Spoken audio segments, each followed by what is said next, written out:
오늘 정치권 이슈들은 원영섭 국민의힘 공정미디어 소위 위원, 장현주 더불어민주당 법률위원회 부위원장과 함께 자세하게 짚어보겠습니다. 어서 오십시오. 안녕하세요. 네, 안녕하십니까. 국민의힘 전당대회 얘기부터 해보겠습니다. 어제 두 번째 TV 토론회가 있었는데 역시나 1차 때와 마찬가지로 후보 간의 치열한 공방이 오가는 모습을 볼 수 있었습니다. 먼저 총평부터 짧게 여쭤보겠습니다. 원 변호사님 어떻게 좀 보셨습니다? 제가 볼 때는 이제 역시 1등 후보는 사방팔방에서 공격받는구나. 네. 그리고 2등 후보는 그 다음으로 사방팔방에서 공격받는구나. 근데 토론회라는 게 이제 본인의 그런 약점을 방어하는 능력을 보여주는 것도 사실 토론회의 중요한 역할입니다. 그리고 국민들이 이제 생각하는 그런 의혹을 해소하는 것도 역할이고, 그러니까 이 부분에서 뭐 스트레스 다 후보들 받고 계실 텐데 그런 이제 공방을 통해서 그것도 하나의 축제의 일환으로 느끼셨으면 좋겠다는 생각을 했습니다. 네, 장 변호사님께서는 어떻게 보셨습니까? 일단 단기간에 이루어지는 선거라는 그런 특징을 감안하더라도요. 너무 네거티브가 나무 안에 난투극이었다라고 볼 수밖에 없을 것 같습니다. 특히 집권 여당의 다음 지도부를 뽑는 전당대회임에도 사실상 그 토론회도 어디에도 국민 얘기가 없다는 부분은 참 우려스러웠습니다. 민생 얘기, 뭐 지금 당장 난방비 얘기 이런 부분들이 제대로 다루어지지 않는 모습들을 보면서 과연 집권 여당으로서의 책임감이 있는 것인지 묻을 수밖에 없을 것 같고요. 말씀 주신 것처럼 그 네거티브 공방이 너무 심해지다 보니까 과연 이 정도까지 네거티브가 이루어진 다음에 전당대회가 끝나고 난다면 국민의힘이 그 내부 결속을 가지고 과연 화합을 할 수 있을 것인지, 그래서 일각에서는 전당대회가 아니라 분당대회다 이런 말이 왜 나오고 있는지 좀 알 수 있는 그런 토론회였던 것 같습니다. 네. 1차 TV 토론에서 황교안 후보가 김기현 후보의 울산 KTX 역세권 시세 차익 의혹을 제기했는데요. 2차 토론에서는 3명의 당대표 후보가 일제히 이 의혹을 집중 공격했습니다. 주요 발언 듣고 대담 이어가도록 하겠습니다. 국민에게 있어서 부동산 문제는 영린이거든요. 이걸 건드리면 안 됩니다. 중도나 2030들 마음을 얻으려면 이런 부동산 문제에 대해서는 깨끗해야 된다. 울산의 이재명 이런 이미지로 우리 당을 이끌어가지고 총선 승리 과연 가능하겠습니까? 김기현 후보님이 용기 있게 후보 사퇴하시기를 바랍니다. 저희 측에서 현장에 가봤습니다. 직접 가봤습니다. 잘 가셨습니다.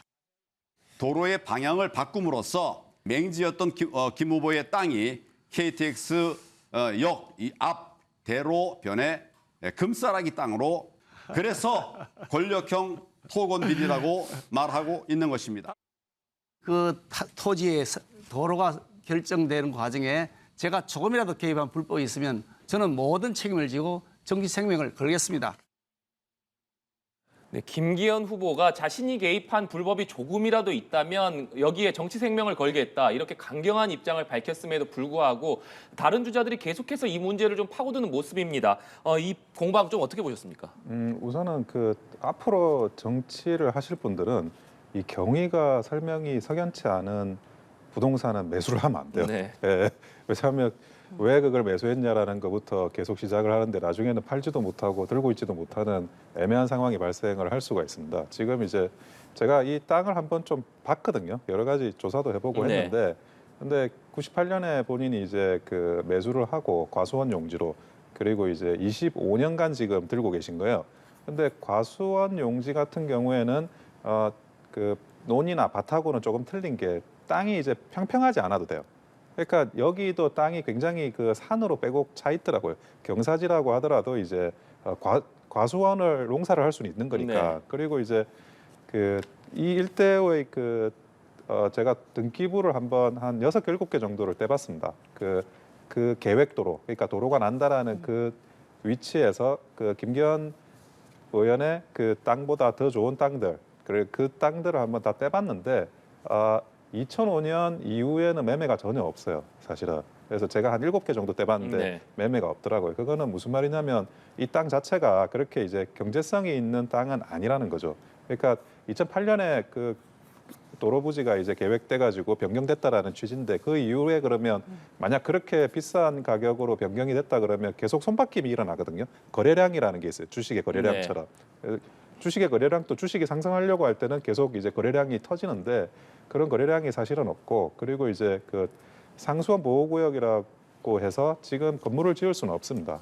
그리고 이제 비교했던 A 토지라는 모 매체가 이야기했던 것도 거기는 이제 대지고 도시지역 안에 있어요.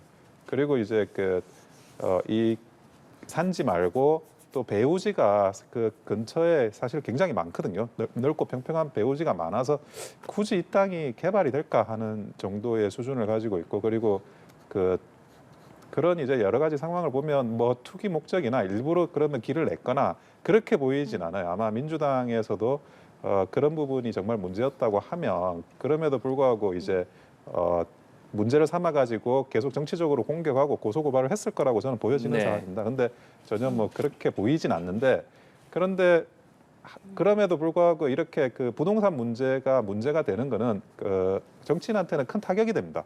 그리고 그 부분에 대해서 아무리 해명을 해도 쉽게 또 해명이 잘 안 돼요. 이게 사안이 복잡하거든요. 그래서 물론 이제 그 사안이 복잡하기 때문에 크게 이제 데미지가 또 그래서 있지도 않지만, 어쨌든 앞으로는 이제 정치인들이 그런 뭐 시골에 땅 사는 거나 이런 것들, 그러니까 실수요가 없는 상태에서 어떤 네. 부동산을 취득하는 거는 두 번, 세 번 생각해 봐야 될 문제라는 건 분명합니다. 정치인들은 함부로 땅 사지 마라. 원영석 변호사님 이런 말씀이신데 장현주 변호사님께서는 천하람 후보가 얘기한 울산의 이재명 이 발언에 좀 주목하셨다고요? 그렇습니다. 이제 어제 토론회를 저도 이제 봤는데요. 보다가 갑자기 이제 국민의힘 전당대회에서 야당 대표의 이름 이재명이라는 이름이 나오니까 사실 저 지점에서 왜 저런 얘기가 나올까 네. 참 의아하기도 했습니다. 많은 분들이 보시면서 왜 또 이재명 얘기가 나오나 이런 얘기를 생각을 했을 텐데요. 저 장면 자체가 김기현 후보에 대한, 그리고 이제 국민의힘 내부의 전당대회에서 얼마나 네거티브가 난무하고 있는지를 보여주는 장면이다라고 봐야 될 것 같습니다. 특히 지금 김기현 후보가 받고 있는 의혹이라는 것은 이제 황교안 후보가 제일 먼저 제기를 했는데요. 일단 시세 차익을 굉장히 많이 보았다라는 이제 투기 의혹입니다. 근데 그것에 비해서 이재명 그 대표 같은 경우에는 실제 구속영장 청구서 어디에도 이재명 대표가 1원 한 장도 뭐 수익으로 받은 것이 없다는 부분들 지금 계속 나오고 있습니다. 그렇다고 한다면 이재명 대표와는 뭐 바로 비교될 수 있는 부분도 아닌 것 같은데 울산 이재명이다 뭐 이런 얘기까지 나올 정도로 지금 국민의힘의 어떤 상황들이 굉장히 또 격하게 돌아가고 있다 이런 걸 볼 수 있었던 것 같고요. 그리고 특히 이제 부동산 투기 의혹과 관련해서는 김기현 후보 대 나머지 3명 후보, 그러니까 1대 3의 후보 네. 구도로 공격당하는 그런 모습들이었습니다. 물론 1위 후보이기 때문에 뭐 가장 뭐 많은 지지를 받는 후보이기 때문에 뭐 그럴 수 있다라고 이제 아까 그 원영석 변호사님도 말씀 주셨지만, 그렇지만 저는 어제 김기현 후보 입에서 정치 생명 얘기가 나오는 걸 보고는 좀 많이 놀랐거든요. 그만큼 지금 이 전당대회 이후에 국민의힘 내부에서는 굉장히 감정의 골이나 앙금들이 많이 남을 수 있는 발언들이 나왔기 때문에 과연 전당대회 이후에 국민의힘이 얼마나 화합을 해서 잘 나갈 수 있을지에 대해서는 당원들도 많은 우려를 할 것 같습니다. 네, 장 변호사님께서 계속해서 전당대회가 끝난 이후에도 국민의힘이 과연 화합할 수 있을 것이냐 이런 우려 섞인 목소리를 좀 내주고 계신데 앞서 김기현 후보가 계속해서 불법 행위가 없었다, 정치 생명까지 걸겠다 이렇게 얘기를 했습니다만 어제도 3명의 후보들이 이 문제를 집중 공략한 상황이기 때문에 앞으로도 이 문제를 다른 후보들이 계속해서 제기하지 않을까 이런 생각이 드는데 어떻게 좀 전망하십니까? 그거는 아마 그렇게 될 것 같아요. 예, 무슨 말이냐면 이제 이미 이 부동산 KTX와 관련한 이슈들이 핵심 이슈로 수면 위로 올라갔거든요.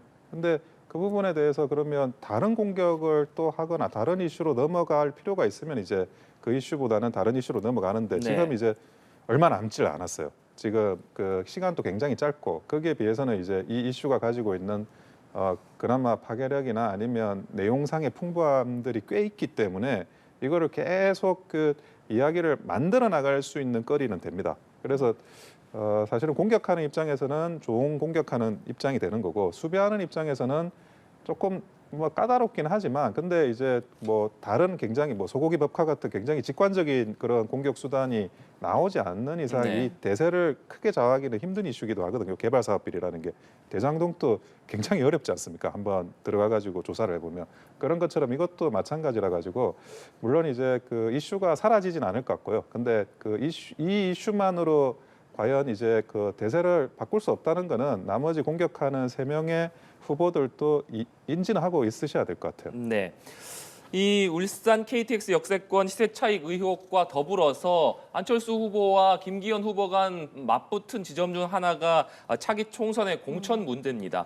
김기현 후보가 안 후보의 과거 시절의 측근 공천을 문제 삼았는데 안 후보는 김 후보의 공천 방안의 구체성이 떨어진다 이렇게 지적을 하면서 내년 총선 공천을 놓고도 두 후보가 격돌하는 모습이거든요. 어떻게 보셨습니까? 사실 지금 상황에서 이제 총선이 아직 1년도 넘게 남은 네. 상황에서 공천 얘기를 하고 있다는 것 자체가요. 국민들이 보시기엔 참 먼 얘기 같고 그리고 국회의원들이 얼마나 공천에만 관심을 갖고 민생에는 관심이 없는 거 아니냐라는 부분에서 개탄하실 지점이었다라는 생각은 좀 듭니다. 좀 전에도 말씀드렸지만 어제 이제 그 국민의힘의 전당대회 토론회에서는 민생 이슈라든가 정책에 관한 이야기들은 거의 없었거든요. 사실 그런 지점들을 봤을 때 과연 국민의힘의 전당대회에서 그 주인공이 국민인 것인지 아니면 국회의원들이 공천을 어떻게 하고 자신들의 자리를 어떻게 나눠갔는지 이런 부분에 대해서만 관심이 있는 것은 아닌지에 대해서 우려를 표할 수밖에 없고요. 앞으로 남은 토론회가 또 있다고 들었습니다. 그 토론회에서만큼은 민생 문제 그리고 우리가 닥쳐 있는 이런 난방비를 어떻게 해결할 것인지 이런 부분에 대해서도 좀 심도 있는 토론을 해주시기를 기대해 보겠습니다. 네, 이번 국민의힘 전당대회 주요 이슈 중 하나가 바로 윤심, 그러니까 당정 관계일 텐데요. 대통령과 생각이 다를 때 대통령을 우선할 것이냐 이런 질문이 있었는데 김기현 후보만 X라고 답을 했습니다. 윤심 후보로 꼽히는 김기현 후보가 X 아니다라고 답한 배경 이건 좀 어떻게 봐야겠습니까?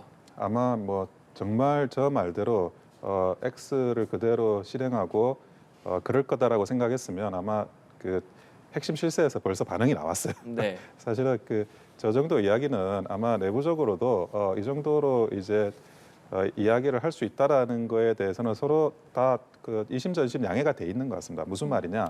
정통 보수 쪽에 지지를 지금 그 김기현 후보는 받아야 되는데 거기서는 표 결집을 거의 끝났다고 보시는 거예요. 그러니까 이제 오히려 또 비윤이나 오히려 반윤적인 생각을 가지고 계신 분들한테도 표를 이제 소구를 해야 되는데 그런 분들한테는 아니 내가 굉장히 지금 대통령도 대통령이지만 내가 주관을 가지고 잘 처리해 나가겠다라는 거를 계속 어필해야 되는 입장이거든요. 그러니까 한마디로 이야기를 하면 집토끼를 잡았으니까 산토끼 잡으러 가시겠다. 뭐 이런 선거 전략으로 이제 발언을 하시는 거고 그리고 그거는 이제 이 상황에서는 또 당연히 확장성을 위해서는 이야기해야 되는 부분이라고 저는 보여지고요. 네. 나머지 후보들은 오히려 그게 아니죠. 나머지 후보들은 윤심과 같이 가겠다. 내가 이제 친윤 후보다 이런 것들을 더 어필해야 되는 이제 상황에 들어가 있는 겁니다. 그래서 이제 전체적인 구도를 뭐 이런 말 하지 말라고는 하지만 친윤이나 비친윤을 놓고 본다 그러면 이제 확실히 친윤 쪽은 김기현 후보가 어느 정도 이제 세를 형성하고 계신 것 같고요. 나머지 쪽에서는 이 친윤을 지지하는 당심을 뺏어오기 위한 그런 이 세 분들의 각축전이 이루어지고 있다. 저는 이렇게 봅니다. 네. 또 한동훈 법무부 장관의 내년 총선 출마에 관한 질문도 있었는데 황교안 후보만 출마해서는 안 된다라고 입장을 밝혔고 나머지 후보들은 모두 출마해야 한다 이런 입장을 밝혔습니다. 원 변호사님께서는 이 부분에 좀 주목하셨다고요? 예, 이거는 사실은 굉장히 좀 주목할 부분인데 이번 토론회에서 가장 저는 주목할 포인트를 여기로 봤습니다. 네. 결국 이제 안철수 대표는 출마해야 된다라고 했죠. 안철수 대표도 어찌 보면 대통령을 생각하시는 분이고 황교안 대표도 이제 또 본인 스스로 대통령을 생각하시는 분이고 그리고 이제 한동훈 장관도 언젠가 정치판에 데뷔를 하면 본인이 가지고 있는 스타성을 고려할 때는 대권 주자급으로 올라가지 않을까 싶은데 안철수 의원 같은 경우에는 지역구 출마를 하고 정치도 해야 된다 이렇게 이야기를 하잖아요. 그러니까 한동훈 장관이 가지고 있는 포지션이 뭐냐? 정치판에서 이 캐릭터 겹치는 면 제일 싫어하거든요. 그런데 한동훈 장관이 다른 대선 후보 그러니까 오세훈 시장하고도 캐릭터가 겹치고 네. 홍준표 대표하고도 캐릭터가 겹치는 거예요. 지금 이제 오세훈 시장 같은 경우에는 같은 법조인인데 굉장히 이제 외모가 수려하시잖아요. 키도 크고 팔다리 길고 인물도 좋으시고 그런 분들이 사실은 정치를 한다는 게 한 번에 이렇게 대권 후보로 갈 수 있는 그런 어찌 보면 지름길인데 거기에서 오세훈 시장하고 겹쳐요 지금. 그리고 계속 한동훈 장관이 이야기하는 게 깡패를 잡는다는 거죠. 깡패 잡는다, 권력과 싸운다 이런 검사의 이미지가 과거에 이제 홍준표 대표하고 또 겹쳐요. 네. 그러니까 이렇게 이미지가 겹치는 사람이 한 명 더 있으면 본인들끼리 경쟁하게 되거든요. 그게 안철수 의원한테는 그게 좋은 거예요, 사실은. 그러니까 정치 빨리 해라, 뭐 출마도 해라, 좋은 자리를 또 포지션을 차지해라. 그러면 이제 그런 이제 율사들 사이에서 같이 이제 경쟁을 하는 거고, 그거는 자기는 율사 아니고 자기는 뭐 이과생이니까 캐릭터가 안 겹치니까 나만의 또 어떤 그 포지션을 추구하고 공고히 하는 데는 도움이 되겠다고 생각하시는 거고, 예를 들어 황교안 대표 같은 경우에는 또 법무부 장관 출신의, 율사 출신의, 검찰 출신의 또 그런 어찌 보면 젠틀한 이미지도 있고 또 겹치잖아요. 네. 이게 겹치니까 정치를 안 하고 법무부 장관에 더 집중해라, 뭐 이런 취지로 이야기한 게 아닌가. 이게 지금 추후 이제 그 보수 진영의 대권 구도하고도 좀 맞물리는 발언인 것 같아가지고 굉장히 저는 재밌게 상황을 봤습니다. 네, 알겠습니다. 그리고 천하람 후보가 TV 토론회가 있기 전에 윤 대통령의 발언 중에 바이든이냐 날리면이냐 이 질문을 하겠다라고 밝힌 적이 있었는데 오히려 이 질문을 김기현 후보가 했습니다. 천하람 후보는 그렇기 때문에 이것이 자책골이다 이렇게 얘기하기도 했는데 이 부분은 어떻게 들으셨습니까? 사실 천하람 후보가 자책골이라고 얘기한 건 굉장히 많이 순화해서 얘기해 준 거라고 생각합니다. 저는 거의 자폭이었다라고 생각이 드는데요. 왜냐하면 이 바이든 날리면 발언 그리고 그 EXX 이제 이런 비속어 발언 같은 경우에는 대통령실에서조차 언급 자체가 마이너스다라고 판단하고 있을 가능성이 높습니다. 국민들께서는 다시 한번 잊고 있었던 바이든 날리면 그 듣기 평가 다시 기억해 내셨고요. 그때 바이든이었는지 날리면이었는지 가지고 또다시 논쟁이 붙게 된 사실상 국민의힘 입장에서는 마이너스 토론회였다고 볼 수밖에 없습니다. 저는 이 시작이 당원 100% 투표로 그 룰을 바꾼 것 거기서부터 모든 패착이 있다라고 생각이 드는데요. 김기현 후보도 지금 이 투표 자체가 당원 100% 투표이기 때문에 국민들이나 또는 일반 중도층의 표심들에 대해서는 지금은 당장 신경 쓰지 않는 거 아니냐라는 우려가 듭니다. 뭐 날리면 바이든 이 발언도 마찬가지고 아까도 말씀드린 것처럼 뭐 대통령과 의견이 다를 때 뭐 본인만 X를 드시는 모습들이라든지 뭐 한동훈 장관에 대한 부분도 그렇고요. 다 이런 부분이 중도층이나 국민들이 보시기에는 좀 의아하고 고개를 갸우뚱할 수 있는 부분들이지만 이게 당원 투표 100%이기 때문에 뭔가 이 토론의 방향들이 조금 극단적으로 흘러가는 것이 아닌가라는 우려가 들 수밖에 없는 것이고 이런 식으로 분위기가 가게 된다면 결국 내년 총선에서 이 모습들을 기억하고 계실 국민 여러분 그리고 중도층의 표심을 과연 얻을 수 있을지에 대해서 진심으로 고민해 보셔야 될 것 같습니다. 네, 원현석 변호사님께서는 어떻게 생각하십니까? 저는 조금 생각이 반대인데요. 그동안 이제 김연경 선수, 남진 가수분의 어떤 그런 이제 마케팅처럼 좀 그 캠프에서 약간 실책이 있었는데 이거는 오히려 잘했다고 봐요. 이게 왜 잘했냐면 지금 이렇게 보셔야 되는데 당 대표만 토론회를 거의 합니다. 그리고 최고위원은 토론회 한 번만 하고 그리고 토론회 참여하는 토론자가 많아가지고 사실은 그 토론회에서 자기를 부각시키기가 굉장히 어려워요. 그런 어려운 상황에서 당 대표가 같이 런닝메이트 돼 있는 최고위원들, 청년 최고위원이 같이 이렇게 흐름을 찾아가는 경우가 많거든요. 그러면 이제 천하람 후보 같은 경우 천하람 후보가 자기 생각이 아니고 이게 최고위원들이나 청년 최고위원 자기와 한 배를 탄 그분들의 생각까지 대변해야 되는 좀 입장이 있어요. 근데 날리면이냐 바이든이냐를 물어보는 거는 실제로 들리는 게 어떻게 들리느냐 그걸 물어본 게 아니고요. 저도 사실 그거 들어봤는데 저는 그게 굉장히 혼동되게 들리긴 했어요. 근데 그걸 실제로 어떻게 들리느냐를 물어보는 게 아니라 이렇게 선악이 아니면 흑백이 헷갈리는 회색 영역이 있을 때 과연 우리 편에 설 거냐라고 물어보는 정체성을 지금 물어보는 거예요. 그때 그러면 민주당 편을 들 거냐 아니면 국민의힘이나 대통령 쪽에 서가지고 어찌 보면 변호를 할 거냐 회색지대 영역에서. 그러니까 명백하게 잘못된 걸 변호라고 할 수는 없죠. 근데 명백하게 잘못된 게 아니고 어느 정도 이제 가부 판단이 혼돈된 상황 속에서 그러면 민주당 편에만 설 거냐라는 것을 물어봤는데 천하람 후보가 이제 조금 더 나는 그렇게 들리지만 이게 더 확인해보고 조금 모호하게 답변을 하는 게 본인한테도 본인과 같이 한 배를 탄 나머지 후보들한테도 좋지 않았을까 싶어요. 근데 네. 그 정체성 문제에 있어서는 좀 좋은 질문에 나쁜 답을 한 것 같습니다. 네, 알겠습니다. 주제를 좀 넘겨서 민주당 얘기로 넘어가 보도록 하겠습니다. 더불어민주당 이재명 대표에 대한 체포 동의 요구서가 오늘 국회에 접수가 됐습니다. 이제 24일 본회의에서 이것이 보고가 되고 나면 27일 본회의에서 본격적으로 표결이 이루어질 예정인데 오늘 민주당에서는 의원총회를 열고 이재명 대표의 체포 동의안 표결에 대한 의견을 나누고 있는 것으로 전해지고 있습니다.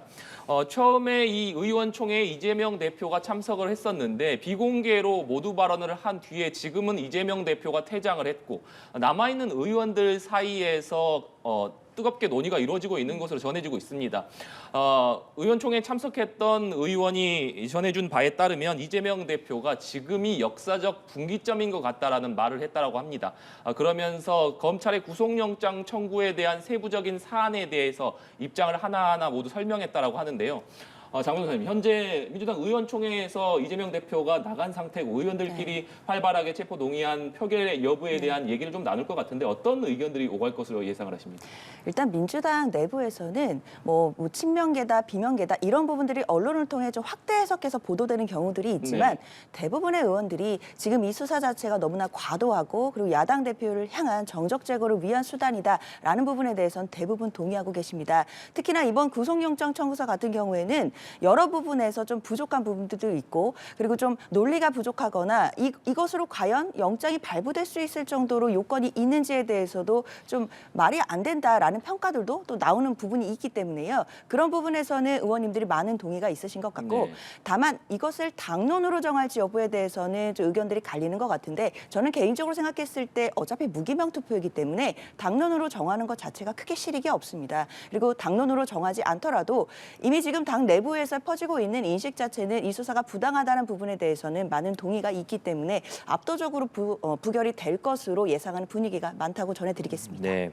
압도적으로 부결을 예상하고 있다라고 얘기를 해주셨고 또 어차피 무기명 투표이기 때문에 이것을 당론으로 정할 필요도 없다 이렇게 얘기해 주셨는데 민주당 의원총회에서 의원들이 어떤 결론을 낼 것으로 전망을 하십니까? 그 민주당 의원들도 본인들이 이 여론의 역풍이 불 거라는 거를 뭐 생각 안 하지는 않는 것 같아요. 그래가지고 당연히 이제 지지율도 계속 떨어지고 있고 뭐 어디에서는 굉장히 큰 격차로 지금 차이가 나고 있지 않습니까? 네. 그거는 체포동의안 부결에 대해서 국민들께서 결코 이게 올바른 일이라고 생각하지 않고 계신 거거든요. 그럼에도 불구하고 이제 민주당이 이거를 체포동의안을 부결하겠다는 것은 자기들 나름으로는 굉장히 정치공학적으로 어쨌든 단일 대우를 유지해서 분열되지 않도록 하면서 그 다음을 노려보자 이런 이제 정치적인 굉장히 그 정무적인 수를 지금 두고 있는 거예요. 그런데 그 계획은 있지만 그 계획대로 또 되지 않는 게 또 이 정치판이거든요. 국민들께서 과연 그런 모습들을 용인할 수 있을지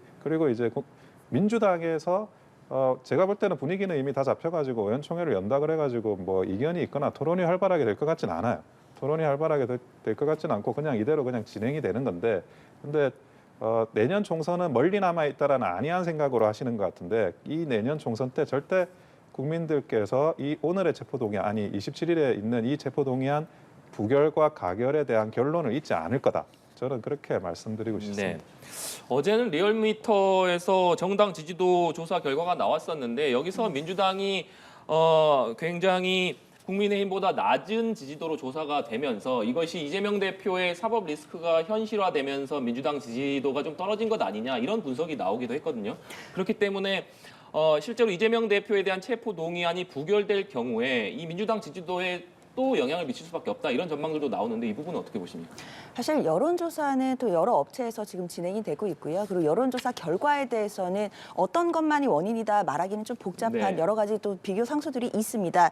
그런데 지금 현재는 전당대회, 그러니까 국민의힘의 전당대회 기간이기 때문에요. 여론조사에서 좀 보수 진영들이 좀 과표집되는 경향도 분명히 있습니다. 그리고 컨벤션 효과라는 것도 분명히 존재하기 때문에 그것으로 인해서 국민의힘 지지율이 조금씩 올라가는 부분도 감안은 좀 해야 될 것 같습니다. 물론 지금 사법 리스크라든지 여러 가지 상황상 민주당이 악재에 좀 빠져 있는 것도 마찬가지이지만요. 그걸 뒤집어 생각해 본다면 지금 야당 당대표가 헌정사상 처음으로 체포동의안을 지금 표결해야 되는 그런 상황이 됐고 구속영장까지도 청구받았고 그리고 취임한 이후로 지금까지 계속해서 야당 대표에 대한 정적 제거식 수사가 계속되고 있음에도 민주당의 지지율이 지금 이만큼 유지하고 있다는 것 자체가 어떻게 보면 저는 제가 생각했을 때는 기적적인 현상일 수도 있는 상황이다라는 있다라는 평가도 있을 수 있습니다. 그렇기 때문에 민주당으로서는 지금 지지율의 추이도 당연히 잘 바라보면서 겸허히 봐야겠지만 앞으로 뭐 부결이 되던 그리고 그 이후의 일정, 국회 일정에서 어떤 결정을 내리던지 간에 국민 여러분 그리고 당원들께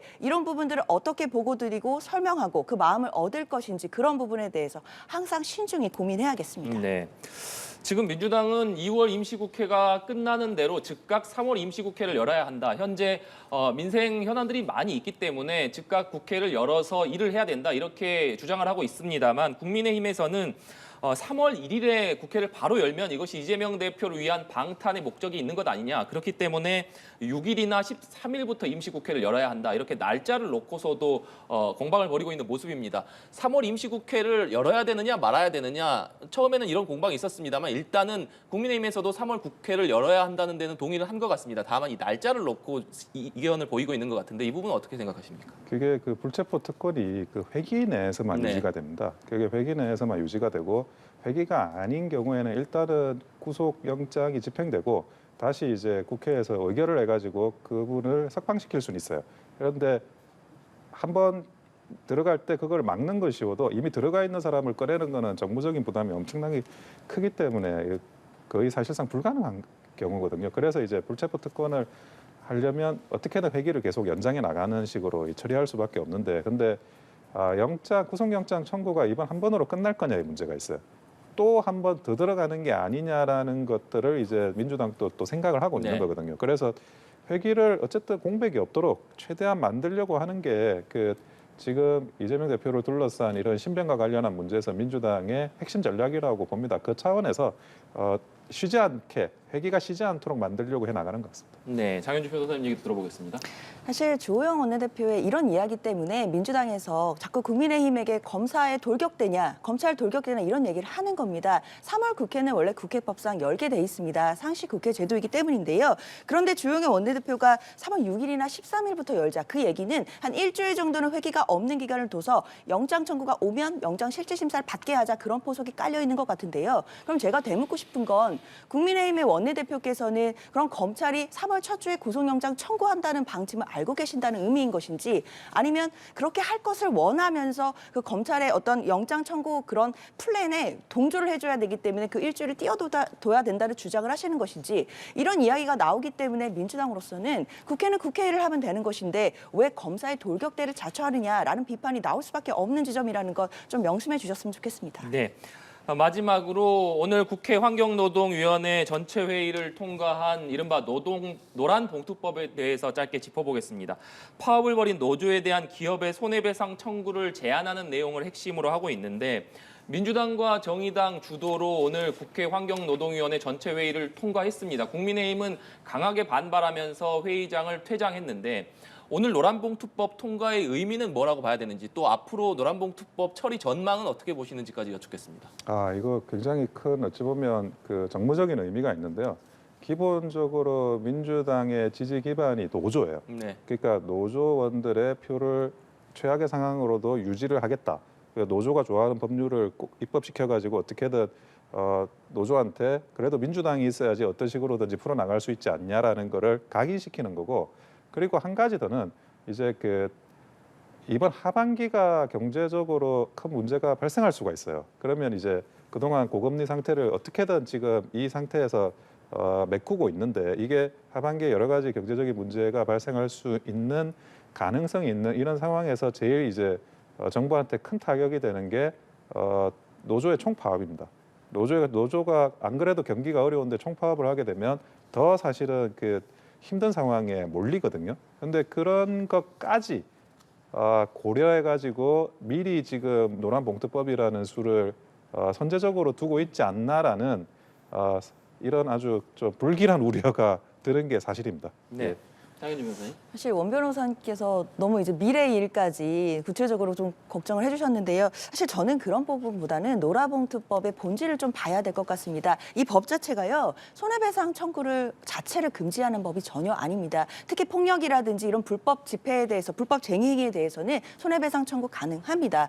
다만 그 합법적인 쟁의 행위가 지금은 굉장히 협소하게 규정돼 있거든요. 그 부분을 조금 넓혀서 국제적인 기준에 맞춰서 지금 현재 너무 좁은 것을 정상화하자 이런 의미입니다. 자, 노동자 입장에서는 그 합법적인 쟁의가 아니었을 경우에 정말 천문학적인 어떤 액수의 그런 손해배상 청구를 받게 된다면 사실상 거의 사회적으로는 살인, 사형 선고를 받는 것 같은 그런 위협을 느끼는 그런 상황이 있거든요. 그런 측면들 때문에 노란봉투법이 계속해서 이야기가 나왔던 것이고 그런 어떤 노동 3권을 실질적으로 보장해준다는 차원에서 좀 접근을 해야 되는 것이지 이것이 뭐 표나 어떤 정치적인 정치공학적으로 접근할 문제는 아닌 것으로 생각이 듭니다. 네. 그런데 국민의힘과 대통령실에서도 노란봉투법에 대해서는 부정적인 입장을 피력하고 있기 때문에 앞서 양국관리법 같은 경우에도 법사위원장, 그러니까 국민의힘 김도읍 의원이 위원장을 맡고 있는 법사위 통과가 어려운 상황에서 민주당은 이번 노란봉투법도 본회의 직회부를 추진할 수밖에 없는 상황인 것 같습니다. 그런데 본회의를 통과한다고 하더라도 대통령실에서 이것에 대한 거부 입장을 명확히 밝히고 있는 상황이기 때문에 앞으로 이 법안의 처리가 어떻게 진행될 것이냐 이 부분에도 관심이 쏠리거든요. 맞습니다. 말씀 주신 것처럼 이제 법사위원장이 국민의힘의 김도읍 의원이기 때문에요. 법사위로 바로 가는 것 어려울 수 있습니다. 그리고 국회 절차가 본회의 패스트트랙으로 갔을 경우에는 시간도 많이 걸리고 절차 부분들이 까다로운 부분이 있습니다. 그러나 절차가 어렵다고 해서 해야 될 법을 통과시키지 않는 것도 야당으로서는 있을 수 없는 일이고요. 그리고 통과됐을 경우에 대통령의 거부권 행사라는 과문이 하나 더 남아있기는 합니다.